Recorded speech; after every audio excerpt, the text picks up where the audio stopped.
La cité des vivants. Joyau de la couronne de Séti Ier. Oui, bon d'accord, la 3D est pas ouf, mais on est quand même en 99, faut pas oublier que Blade s'est sorti l'année précédente, et avec Blade on avait eu le droit à ça. Le domaine d'Imhotep. La famille, c'est bon? Ça va, Imhotep. La cité qui a vu naître Anck-Su-Namun, maîtresse de Pharaon. Leur amour était si fort qu'ils étaient prêts à risquer leur vie. Aïssen!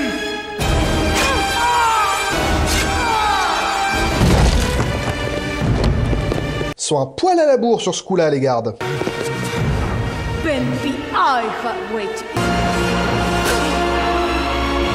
Pour ressusciter Anck-Su-Namun, Imhotep et ses prêtres pénétrèrent dans le tombeau pour voler le corps. Mais les gardes de Pharaon avaient suivi Imhotep et l'empêchèrent d'accomplir le rituel. Il fut condamné à être enfermé dans un sarcophage, mort-vivant pour l'éternité. Voilà donc le postulat de départ. À l'époque de l'Égypte antique, le grand prêtre de Pharaon Imhotep Ça va, Imhotep. était amoureux de la maîtresse de ce dernier, Anck-Su-Namun. Ils ont donc décidé de comploter tous les deux pour l'assassiner, et bah il y en a une qui s'est fait tuer et l'autre a été momifié et maudit. Tu vas pas me lâcher sur ce coup-là. Oh, c'est ta force intérieure qui me donne du courage. Ouais, bah ce sera sans moi. Allez, soutien psychologique, tout ça. Ah, les gentils colons blancs contre les méchants autochtones en noir. Voici donc notre héros, Rick O'Connell, ou Georges de la Jungle pour les intimes.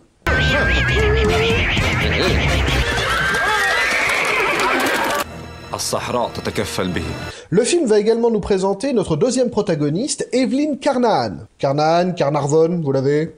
Fais-moi le plaisir de retourner à ta place. Là.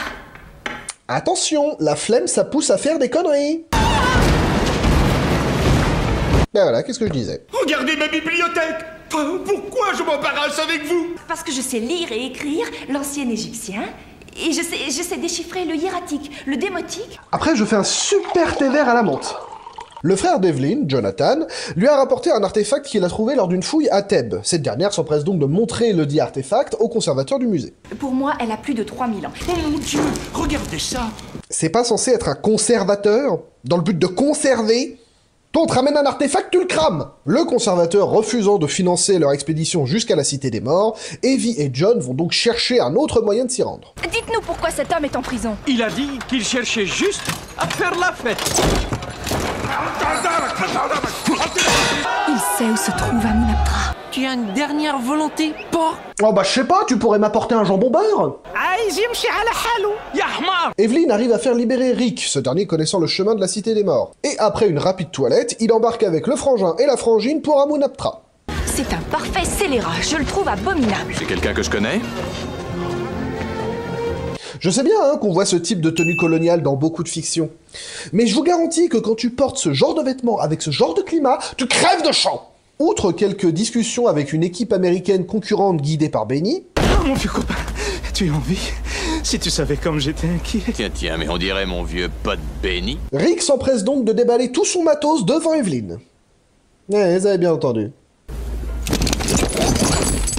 Ce qui n'est pas plus mal, puisque plus tard dans la soirée, nos héros sont attaqués par des ninjas égyptiens. La situation dégénère et le film se transforme en un remake du Titanic. Je nage très bien quand les circonstances l'exigent. Croyez-moi, ce soir c'est le cas. Jack, je vole. Par chance, après avoir rejoint la berge et étant du bon côté du fleuve, nos héros arrivent à trouver un nouveau moyen de transport dès le lendemain. J'ai horreur des chameaux.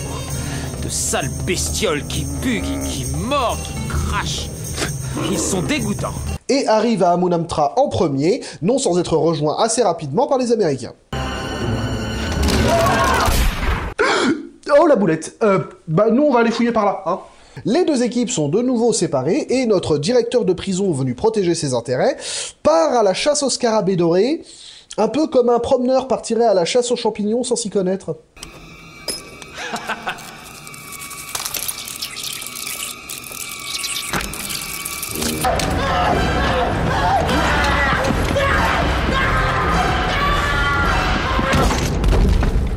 Nos héros ont donc découvert le sarcophage du funeste Imhotep. Imhotep. Ça manque un peu de ninja égyptien, moi je trouve. Mais lâche-le, ce putain de parapluie. Partez d'ici ou vous mourrez. Et tu comptais faire quoi avec ton bâton de dynamite? Hop, tu vois le bâton? Tu vois le bâton? Tu le vois? Tu le vois? Va chercher le bâton!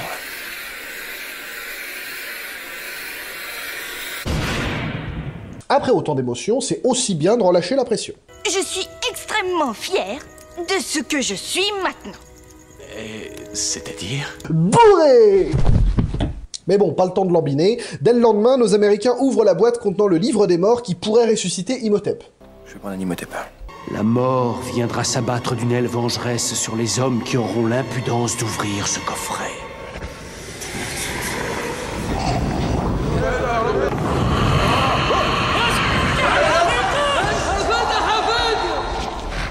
Et de leur côté, nos héros, eux, ouvrent le sarcophage avec la dépouille du grand prêtre.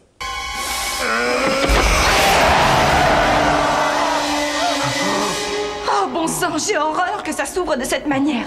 Et le soir venu, notre héroïne a donc la très bonne idée de lire à haute voix un livre qui s'appelle littéralement Le Livre des Morts. Heureusement qu'ils sont dans un film d'aventure et pas un film d'horreur, sinon ils seraient déjà tous crevés.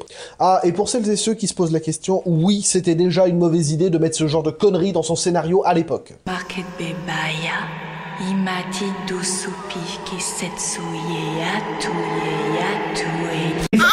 Le réveil de notre momie amène donc les 10 plaies d'Égypte, et nos protagonistes se réfugient à l'intérieur du tombeau, où l'un des Américains va nous faire une Vera dans Scooby-Doo. Ah, mes lunettes! Mes lunettes! Aidez-moi à trouver mes lunettes! Oh, Monsieur Burns, quel soulagement.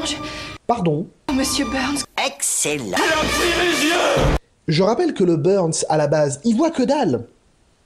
Donc ça veut dire que la momie aussi aurait besoin de lunettes. Il a pris mes yeux! Il a pris ma... Ah bah oui, hein, notre momie est plus de toute première fraîcheur, alors à défaut d'avoir ses propres organes, elle va les chourer à d'autres. Evie arrive à s'enfuir, ce qui n'est pas le cas de notre copain Benny. Prie Seigneur, protège ton humble brebis, Daddy Lalik, Tadi, Azome, Soso, Rosa. Bon, la religion ça marche pas, alors carte ou espèce? Nos héros parviennent donc à retourner au Caire, et Evelyn veut rester et conjurer la malédiction, mais Rick, lui, veut prendre la fuite. On est prêt à partir, mais ce foutu bateau, lui, ne part que demain matin. Comment va Burns? S'il a eu les yeux et la langue arrachée, tu te sentirais comment? Oh, bah pas de raison de s'inquiéter, hein, ces problèmes vont bientôt être définitivement réglés. Il doit accomplir la malédiction que vous et vos amis encourez pour l'avoir fait renaître. Vous êtes encore là? On a un petit problème. L'euphémisme du siècle. Alertés par les vocalises de notre momie, nos héros découvrent que cette dernière est... allergique aux chats.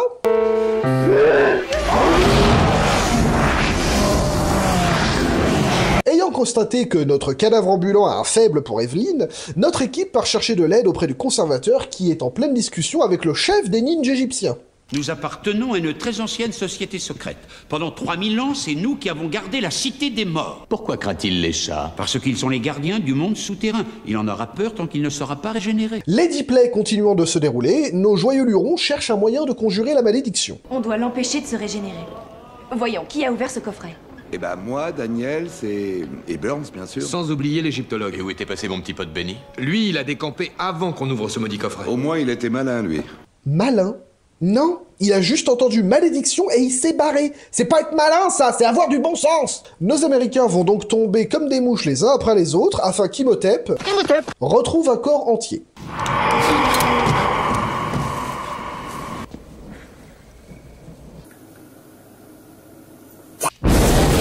Et une fois tout beau tout neuf comme un poussin qui sort de l'œuf, notre momie vient chercher sa meuf.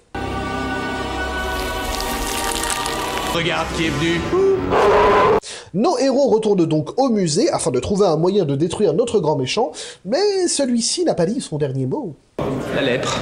De toutes les plaies, c'est celle que je préfère.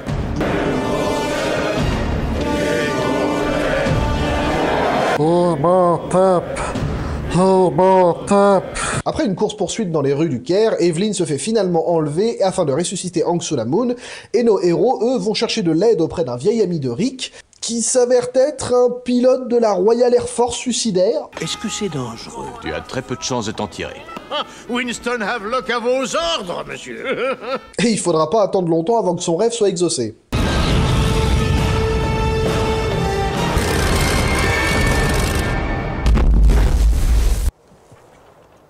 Les garçons arrivent cependant à interrompre le rituel de résurrection. Sauf que ça rend pas très joasse notre antagoniste. Dépêche-toi, dépêche-toi. Tu ne fais rien qui m'aide. Aller tuer le gros bras qui peut rien contre moi, ou empêcher les deux autres de me rendre mortel à nouveau. Evelyn parvient cependant à faire redevenir Imhotep mortel, et Rick finit par l'achever.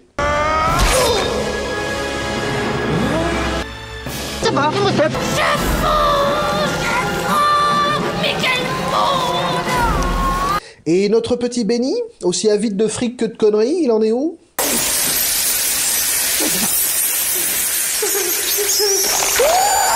Nos héros parviennent à sortir du tombeau, et tout est bien qui finit bien. Eh bien, il me semble que nous repartons les mains vides.